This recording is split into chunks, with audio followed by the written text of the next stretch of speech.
Welcome back. The director of the Pan American Health Organization, PAHO, Dr. Carissa Etienne, has asked countries to analyze specific trends in the COVID-19 pandemic according to their unique contexts and warned that reducing social distancing measures too soon could accelerate the spread of the virus and open the door for a dramatic upsurge or for spread to adjacent areas. Since the first case of COVID-19 was reported in the Americas more than 3 months ago, the virus has spread to all countries in the region, causing more than 1.4 million cases and more than 86,000 deaths through the 4th of May. Dr. Etienne pointed out that in many areas of the region, the number of cases is doubling every few days. The director of PAHO noted that in the Caribbean, most countries are at the early stages of their outbreaks, but they have implemented very strict public health measures that are having a positive impact in slowing the spread of the virus. On Thursday, the 7th of May, ECHO delivered on its promise to provide relief to its members. CEO Davis Joseph explained that this would be one of the many initiatives for the organization's members and people in the creative industries. 2 members spoke with Hot 7 upon receiving their relief package. On Thursday 7th, ECHO Inc. St. Lucia endeavored to provide some 500 members with economic relief to help support them during the dire economic times that COVID-19 has brought about.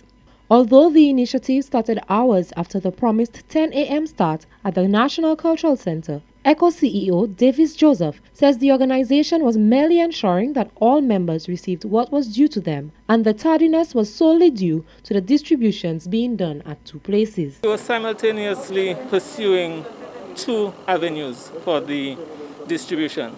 That is the office and also the cultural center. That was to ensure that the distribution happened. So we had already received approval for the office, so we were actually making distributions from the office. But now that the cultural center, we received approval for the cultural center, we merely shifted our resources to the cultural center. Joseph says while he understands that members may have been upset that there was no notice saying the distributions at the cultural center would be late, ECHO is only trying to ensure all members get served.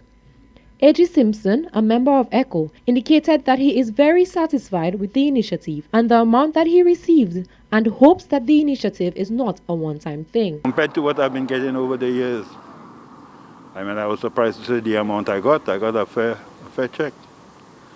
And I just want to congratulate, if that's the word, ECHO for at least coming out with something that's fair enough, a good enough idea that we can at least, and I hope that is the beginning of things to come, because the reports haven't been good over the last few years especially, but I congratulate them on the effort they made. Simpson says the time issue is one that was unfortunate and thinks St. Lucians need to work on being on time, but says he was one of the lucky ones who received their check at the ECHO office when he realized the distribution was running late. Another ECHO member, Semi Warner Francis, expressed gratitude to ECHO for ensuring their members were taken care of.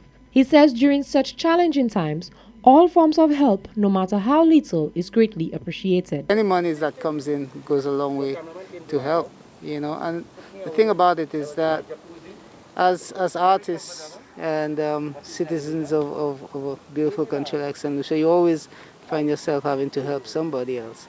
And what COVID has done, COVID has taken that ability away from you. The artists noted that the initiative is a commendable job on the part of ECHO, given the fact that many of them rely on the mass crowd events to make money, which are all now cancelled. Reporting for Hot 7 News, I am Genevieve Gonzalez.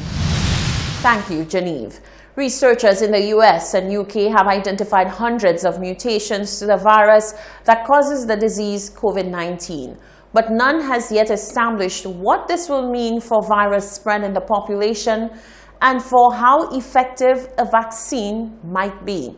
Viruses mutate. It's what they do. The question is, which of these mutations actually do anything to change the severity or infectiousness of the disease?